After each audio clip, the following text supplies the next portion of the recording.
কাকা এত জীবন আছে মরে তো যাবে লাইব্রেরিটা করতে পারে আরে কাকা শুধু টাকা যায় কাকা শুধু টাকা যায় ওই টাকা না হলে কাকা ঘুম ধরে না কাকা কি মরার সঙ্গে টাকা দিয়ে চলে যাবে নাকি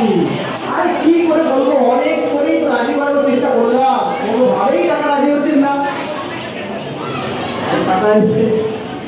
বুঝলি গাবলু ও খুব বাজাই বেঁচে গেছি রে ঘরে গিয়ে জল টল খেয়ে চা টা খেয়ে অনেক কিছু চিন্তা ভাবনা করলাম খুব চিন্তা করে আমি আজকে বুঝেছি রে এই জীবনটা আমার আজকে বেরিয়ে যেত ঝাঁটার ঘাম লাঠি জুতো পাগলের কারবার কিছু তো আজ রইল না রে গাবলু তাই ভাবলাম তোদের ওই লাইব্রেরিটাই থাক পাড়ার ছেলেগুলো একটু যদি কিছু হয় সেটাই ভালো সেটাই বরঞ্চ নিরাপদ হবে মনে হচ্ছে